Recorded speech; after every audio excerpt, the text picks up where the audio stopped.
So a few years back, I read this book called The Next 100 Years. It was written by a political scientist named George Friedman.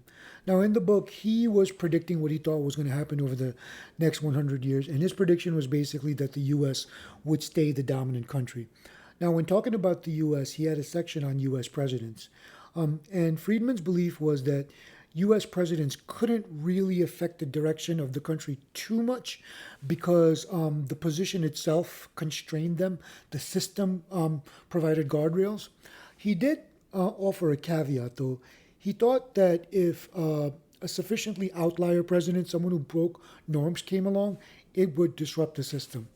You know, kind of like the president we have in office right now, which leads me to this picture. So if you don't know who these men are, these are the leaders of China, India, and Russia. And they're meeting at least partially because of the actions of aforementioned outlier president. Now, the reason I want to bring this up is because if these three countries actually do start working together, it would represent the first credible threat to American economic dominance since America became a superpower, right? The raw numbers are staggering. They would represent 3 billion people. They would represent about 20% of the landmass of, of the planet, which is important for resources. Their nominal GDP would be 24 trillion. Their purchasing power parity GDP would be 51.3 trillion. And the interesting thing is they have complementary economies.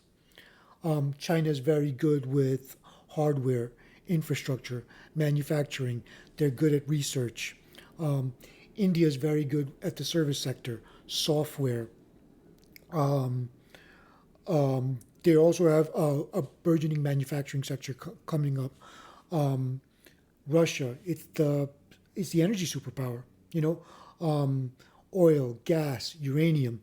Um, and the thing is, these three countries would end up becoming economically self-contained because they have the energy, the manufacturing, and the knowledge and resources and capital to build their own products, and they have a built-in market of about 3 billion people.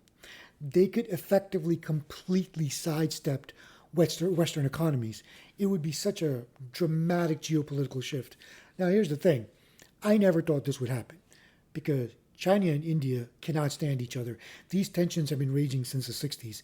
And India is also a little bit suspicious of Russia right now because Russia seems to be beholden to China.